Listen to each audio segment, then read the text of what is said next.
Programang ito ay rated SPG, striktong patnubay at gabay ng magulang ang kailangan. Mukhang si Atty. Vera nga ang dahilan kung bakit nakatakas si Marites mula sa pagkakakulong nito sa kanyang kwarto. Mapag-aalaman kasi ni Atty. Vera pagkadating niya sa bahay nila David na nakakulong pala ang nanay nito.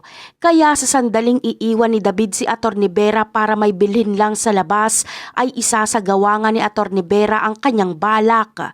Ito ay tulungang makatakas si Marites. Sisiguraduhin muna ni Atty. Vera na medyo malayo-layo na si Marites bago siya magpanggap at sumigaw na tumatakas si Marites. Paraan niya ito para hindi siya mapagbintangan ni David na siya ang tumulong kay Marites. Hindi kasi maatim ni Atty. Vera na nakakulong ang nanay doon ni David sa kwarto dahil nakakaramdam siya ng awa dito. Mabuti pa si Atty. Vera ay kahit papaano ay nakakaramdam ng awa kay Marites kahit hindi niya ito kaano-ano. Samantalang si David at Rigor ay wala man lang silang nararamdamang awa kay Marites kahit alam nilang hindi na tama ang ginagawa nila dito.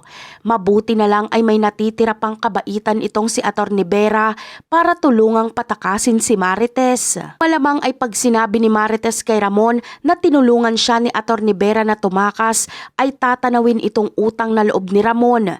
Kaya sa susunod na pagkikita nila ni Ramon ay gagawin niya itong kakampi at uutusan niya itong traidorin si David at Rigor. At yan ang aabangan natin sa susunod na episode. Bye!